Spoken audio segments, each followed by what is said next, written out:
My Lords, I join others in congratulating the Noble Lord Scriven on securing this debate. As the Noble Lord Fowler said, it is really important that we regularly return to this issue so that we can both chart progress where it's happened and keep up the moral pressure on those states which deny LGBTI people their fundamental human rights. And my Lords, as we've heard, some real progress has been made in recent years, which it's right to acknowledge. In our own country, almost 60 years on now from Wolfenden, we are now one of 18 countries worldwide which have introduced same-sex marriage, and under all three political parties have established a raft of other rights and initiatives which mean that all men and women are treated equally. And these cover a whole range of issues vital to the welfare of LGBTI individuals, including discrimination and immigration, adoption and parenting, bullying and hate crime. And that's a huge achievement. But as the Noble Lord Smith said, of course there is always more to be done. I think in gay equality there will be no final victories. And there's one point I would like to mention right at the start of my remarks. In its groundbreaking report this summer, the UN Human Rights Council made 20 recommendations to national governments as part of, quotes, a systematic and comprehensive approach to the human rights of LGBTI people. One of those recommendations was to end abusive therapies and treatments to which gay men and women can be subjected, including the so-called conversion therapy. The use of such therapy is absolutely deplorable, and I'm delighted that earlier this year the Prime Minister made clear his strong opposition to its use in the United Kingdom. But when you are dealing with bigots, my Lords, I fear words are not enough, and I hope that in due course there will be a suitable vehicle in a bill passing through this House which will allow us to introduce measures to ban these grotesque and abhorrent therapies by law. Outside of our own country and continent, while the picture is much bleaker, as we've heard today, there has been a glimmer of progress, which we should acknowledge. There are now 118 countries where same-sex sexual acts between adults and private are now legal, with Mozambique being one of the most recent countries to decriminalise. A critically important legal case is pending in Belize, which would have ramifications across the whole of the Caribbean. And I know from answers to written questions that my noble friend the Minister has kindly given me that the Foreign Office is fully aware of this issue, and I would urge her to keep a very close eye on it. The number of countries establishing hate crimes relating to sexual orientation is growing. 8 countries, including Mexico, now have a constitutional prohibition against discrimination on grounds of sexual orientation. And many more, particularly in Latin America, are making significant progress on the issue of the legal recognition of gender identity, which is absolutely one of the big issues we still face. And for this and so much other progress, I join others in paying tribute to the work of organisations such as the Human Dignity Trust, Kaleidoscope and Stonewall.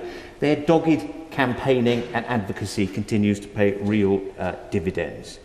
Welcome although those developments are, they cannot obscure the fact that in far too much of the world, LGBT people are deprived of the most basic human rights, detained, persecuted, tortured, imprisoned, and in some places killed for being who they are. As we've heard, 78 jurisdictions still criminalise homosexuality. Those 78 jurisdictions, my Lord, cover 2.9 billion souls. And legal developments, as the Noble Lord Smith said, in some parts of Africa are in fact deteriorating, with a number of countries such as Malawi revisiting their laws to criminalise consensual sex between women, and others increasing the penalties imposed on gay people. And the Noble Lord made very important points about Nigeria and Gambia. And of course we've talked today about Russia, where initiatives have been taken to criminalise the propaganda of homosexuality, something which has been copied in Moldova and Lithuania and other places. And this continues to have lethal consequences in terms of public health because of the link between criminalisation and increased HIV prevalence, as the joint United Nations programme on HIV and AIDS discovered when looking at the Caribbean. The figures are shocking, my lords. On islands where homosexuality is criminalised and there are therefore no prevention campaigns, almost 1 in 4 men who have sex with men is infected with HIV. I'm told one appalling study recently found that when random tests were conducted on homeless gay teenagers in Kingston, all of them were found to be HIV positive.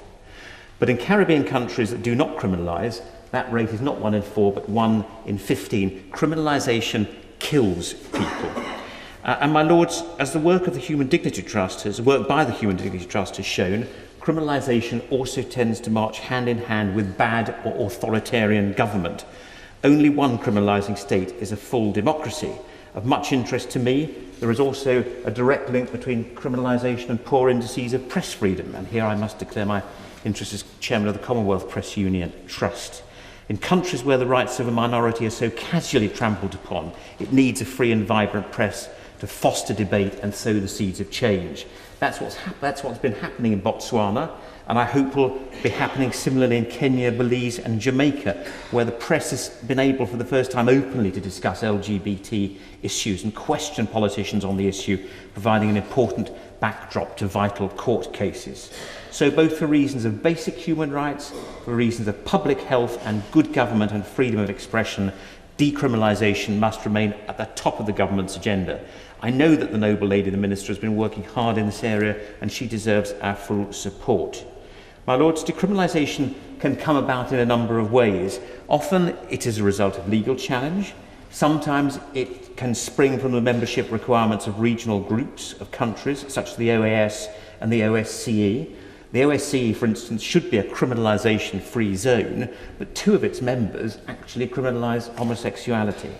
But it can also come about because of pressure from civil society and in particular, as the noble lady, Lady Barker and others have said, pressure from international business. Businesses today carry as much influence as sovereign states, particularly in the developing world, and I believe they must leverage that power in furthering the human rights agenda. Businesses operating in countries where homosexuality is criminalised need vocally to express their concern about it, and if necessary make clear that investment decisions will take this issue into account. I think that the UK government can encourage these developments, and I'd ask my noble friend what action the government is taking to ensure businesses play their full part. My lords, there is one other substantive point I'd like to make. It may seem an obvious one, but I'm not sure enough thought is ever given to it, and that is about the subject of cultural change. Decriminalisation is the foundation stone, of course, but it is the first step in a very long road. Bear in mind, as I mentioned earlier, that in our country it took 50 years, 60 years from orphanhood and 50 years from decriminalisation to full legal equality for gay men and women, and a huge shift in cultural values at the same time, including that first kiss on EastEnders. In some countries, that path is going to be a great deal more difficult than it was for us. And it seems to me that we need to be ready to help the process along by supporting and encouraging civil society and grassroots groups who will foster change long after the lawyers have left town. In many places, gay men and women will have become used to a don't ask, don't tell attitude towards their sexuality. But in the wake of decriminalisation, they're going to find their lives are very different and frankly not always easier in the short term. And this is particularly important because of the baleful influence, as the noble Lord Fowler mentioned earlier, of evangelical movements in so many of the countries affected, many of them from the US, where there is the prospect of legal change, or where decriminalisation has happened. These groups, well organised and well funded, move in to take over the territory that the law is vacating. A friend of mine in Belize, where that vital legal decision is pending, told me that the evangelicals are already thick on the ground there. They play a key role in building schools and therefore influence the education of the young, and clearly not in a positive way. And they're often supported by influential and popular television programmes. Every morning in Belize there is a TV programme called Plus TV, whose presenters invite viewers to join in with them in praying to rid Belize of homosexuals. That produces a massive cultural problem, which of course also often leads to violence, in particular in conflict zones. Stonewall recently undertook a consultation with 66 LGBT rights organisations worldwide, which confirmed violence as the global movement's top priority, even more so than decriminalisation. We heard the statistics earlier about the murder of trans people. In the Americas alone, a trans woman is killed in a hate crime every 32 hours. The mere fact of decriminalisation won't alter the toxic culture that envelops so many LGBT communities. And if we are to make a real difference, we will need to be ready to help tackle it by supporting grassroots organisations. And I wholly agree with my noble friend Lord Fowler and others that we need to look at practicalities, and here are some relating to that issue. In some cases, we may have to do it by providing funding mechanisms that explicitly support LGBT rights, LGBT groups formed to create change. On a practical level, it will mean helping NGOs to run education campaigns, especially in schools, providing training as well for diplomats and desk officers which equip them with the skills they need to engage with LGBT groups, along with workshops for public officials. And it'll mean that ensuring that the police and law enforcement officials treat LGBT people fairly and appropriately, and crucially, providing advice and support on running HIV prevention campaigns aimed in particular at men who have sex with men. My Lords, as this extraordinarily good debate has shown, the agenda is a huge one. Global and regional organisations can play their part in that, but it seems to me that the British government is in a unique position to play a leadership role in the area, particularly as, certainly according to The Economist, we possess more soft power than any other nation on the planet. Let us use it. In this 800th anniversary year of Magna Carta, we've been constantly reminded that one of our greatest exports is the rule of law, and the rule of law is undermined by decriminalisation. Let us also use that heritage, which indeed saw us play the leading role in drafting the Universal Declaration of Human Rights, as well as the ECHR. And let us use too our position in the Commonwealth, particularly at Chogam in Malta, to ensure that its institutions bring maximum pressure to bear on countries which still deny LGBTI people the basic human rights that we take for granted.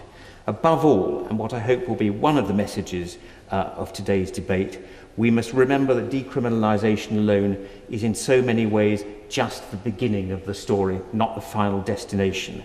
How we build on those legal successes in supporting change at the most local level, change that is fundamental to the quality of life of LGBT citizens worldwide, will be just as crucial in securing the identity and dignity of so many of our fellow men and women.